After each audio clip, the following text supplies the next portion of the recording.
Another day and another defeat that we have to deal with as West Ham fans this season.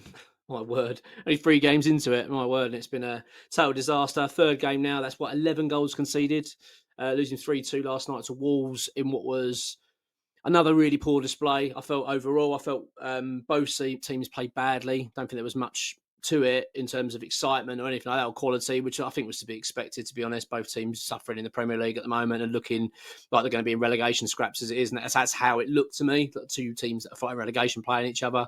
No confidence, no energy, and creativity was lacking. Just a really drab performance. I want to quickly talk about that. I want to talk about Graham Potter and also the situation with Bowen. Before I do, though, if you're new to the channel, do subscribe. It takes 2 seconds to do so. It's free as well. Free to do so. I mean, why would you not want to follow this channel? I mean, look how much fun we're having as being West Ham fans. You know, come and join us. Why not? I wouldn't blame you if you ran away. I really would not blame you. But no, seriously, really appreciate your support. And if you hit that like button as well, really do appreciate it. Very flat, of course, this morning after yet another defeat. And one I felt that we shouldn't have lost. I actually felt that sits with Graham Potter.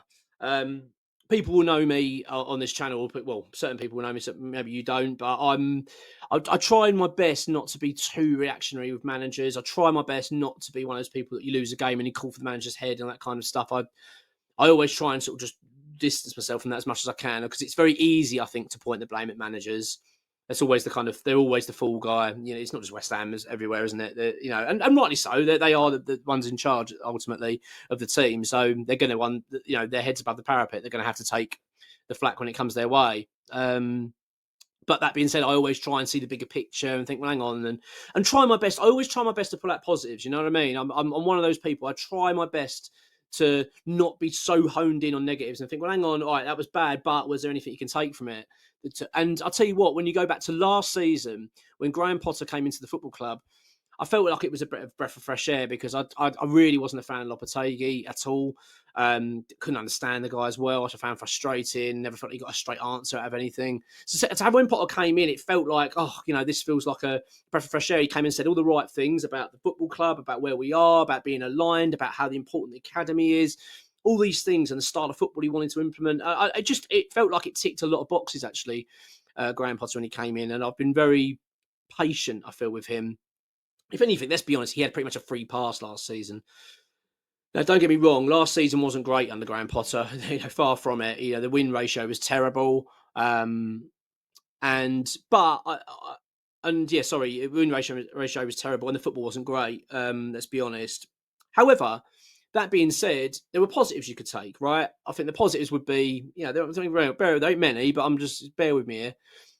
Is that you could say, well, once Potter came in, we stopped getting hammered. The hammering stopped, and they did. You know what I mean? We were getting trounced by 3 or 4 goals regularly under Lopetegui, and all of a sudden that just came to an end immediately under Potter. We looked more organised. The team just looked in better shape. Again, make it very clear, we were playing very well. We weren't playing great football, but it just felt like we looked a bit better. It felt like there was a foundation being set there by the club and by Potter. And he's talked about that. He talked about that, what he was doing. He was laying the foundations for this team. So my feeling was that once we had our pre-season under Graham Potter, which we've had, and bear in mind, our pre-season with Graham Potter this year, he had the whole team with him. He had the whole first team with him, senior team with him throughout the whole of pre-season. The only absentee who was away from the squad was Edson Alvarez, because he was playing for Mexico in the Gold Cup. He's not even at the club anymore, so it doesn't really matter. He's on loan at the moment. And the injuries, Somerville out and what have you. But apart from that, he had the whole team with him. So I actually felt that, we're going to come back and we'll be a better organised team this year. The foundation's there now. We're not going to get hammered, but maybe we'll start to see better football, start to see a bit more of a cohesive team approach to how we're doing things and a bit of an identity to us. That hasn't happened. It hasn't happened at all.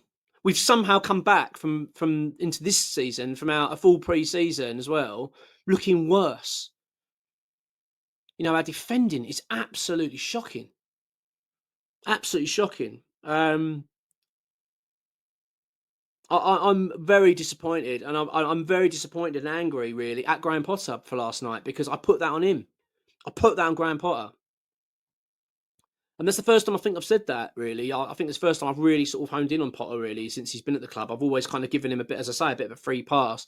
But I don't think there's any hiding this now. Like, ultimately, yes, we can moan about David Sullivan. Yes, we can moan about Ball. That is another conversation, don't get me wrong. And my feelings on it. I can't stand them. I want them gone. But ultimately, you've got to look at as well at the manager of when you're playing matches. That's his responsibility. And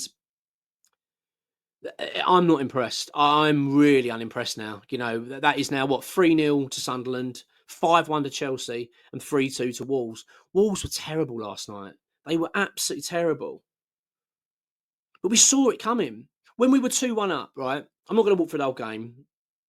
When we were 2-1 up, Paqueta put us 2-1 up, great goal, header. That was the time to go and grab the game. Just wrap the game up. Go and get that third goal, because that third goal would have killed Wolves. They'd have absolutely done. That would have been them out. But we sat back. We invited the pressure. And not only did we invite the pressure from Wolves, we're then watching them make changes. We're watching them bring on their strikers. We're watching them up the ante in terms of quality on the pitch. Clearly, you can just see what they were doing. We are going to go for this now. We're going all out. We're going to try and get back into the game. And why wouldn't they? It's a cup game. They're losing at home. They've got to try and do something. They're going to throw the kitchen sink at us. What does Graham Potter do? Nothing. Just stood by watching this unfold when you could see we were crying out for fresh legs. The midfield was being overrun. I know you won't believe it, but it was. What's he doing? I'm not suggesting that bring on a couple of players and we're going to go on and smash the game 4-1, but just to bring some energy on that pitch, to deal with it, to manage the game. Where was the in-game management from our manager? Stands there with his hands in his pockets, watching it, and I'm just like, it was like flashbacks of Moyes days. Do you know what I mean? It's that stubbornness. I'm not making a change. When you can just see you're screaming out, we need to make a change.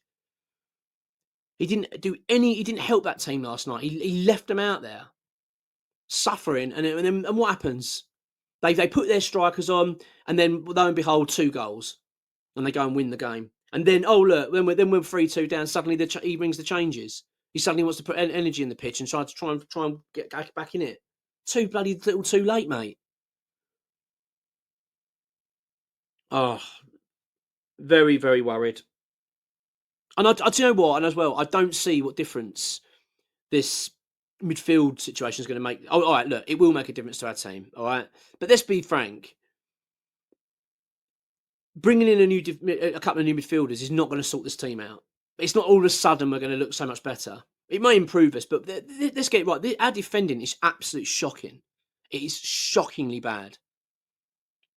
I don't know what has been going on in that training ground. I don't know what's happened between when Potter came into this club back in January to when he, as I shored this defence up and got us playing far more organised football, far more disciplined approach from our backline.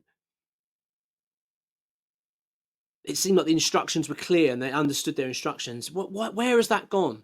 Why are we suddenly now looking like we were under Lopetegui? And I'm just struggling to see how a couple of midfielders are going to suddenly change it so much. I still think we're in big, big trouble. Big, big, big trouble. It's a dark time at this club at the moment, really is. And it's very difficult to draw out positives. To say, well, yeah, that's not good, but however, what about this? I mean, we're clinging now. We're clinging to the fact that Somerville's coming back soon, hoping that's going to miraculously get us playing better. We're clinging to the fact that we're going to bring in a couple of midfielders, hopefully, and suddenly we're going to look so much better. I'm just not sold on it because let's get this straight. We've had a couple of his signings over. Now, Diouf looks an all right player. I'm not knocking Diouf. He's clearly got quality about him. But he brought in Hermansen, who's had a disastrous start at West Ham. You can't say to me that since we brought in these players, West Ham are looking a better team. We're not. As I've said, we're looking worse. We look so much worse than we did last season. That doesn't build me any confidence in terms of then what's going to happen when we bring midfielders in. Really disappointed in Potter, and I think that I feel like now his job is under serious threat. I don't think the ownership are thinking that quite yet. I generally don't think they are, because we know how they operate. They don't want to sack managers because they want to spend the money. And I don't trust the football club. That's the other thing. I don't trust the club. I don't trust the club to go out and get the right man for the job. I just think they're going to go and get someone like Sean Dyche or something. That's generally what I think West Ham will go and do, because that is what West Ham do, because that's what David Sullivan does, because he is a tight-ass, incompetent, dreadful owner who doesn't seem to understand how important it is to get the right manager at a club. He just doesn't seem to grasp it. And he's doing everything he can at the moment to throw Potter under the bus. That's what he does. That's just the nature of Sullivan. Yeah, really bad night again for West Ham. You know, and we go into the weekend against Nottingham Forest, which is, you know, it's got defeat written all over it. And it's a must not lose game for me. You know, it is a must not lose game. We're going to be going into this international break off the back of four defeats this season. You know, 3 in the league, 1 in the cup. That's what we're going to be going into, because I don't see anything else other than defeat this weekend. I really don't. This is a dreadfully bad time at West Ham at the moment. We are looking very bad. And then obviously culminated at the end with Jarrod Bowen. Jarrod Bowen goes over to clap the fans for the support. And I don't know what's been said. Something's obviously been directed at Bowen or directed at the team.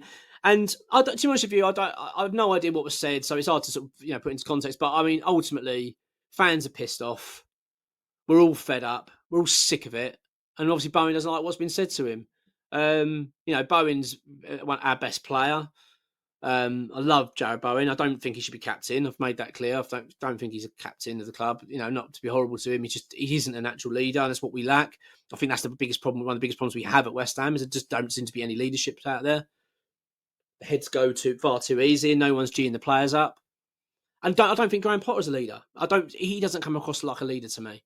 You know, I don't see him on the sidelines like getting them going, and I just don't see enough. It just seems to be all hands in the pockets, heads down, and it's not good enough. Not good enough. Really disappointing, and it's going to be very interesting. I think if we lose to Forest, which I suspect we will, I'll be incredibly surprised if we don't.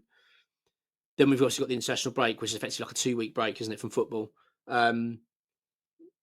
I struggle to. I think that is when you'll probably find we're going to get the whole 3-game bullshit again. That's what I'm anticipating here. We know already David Sullivan doesn't even like Graham Potter. Who hires a manager you don't like?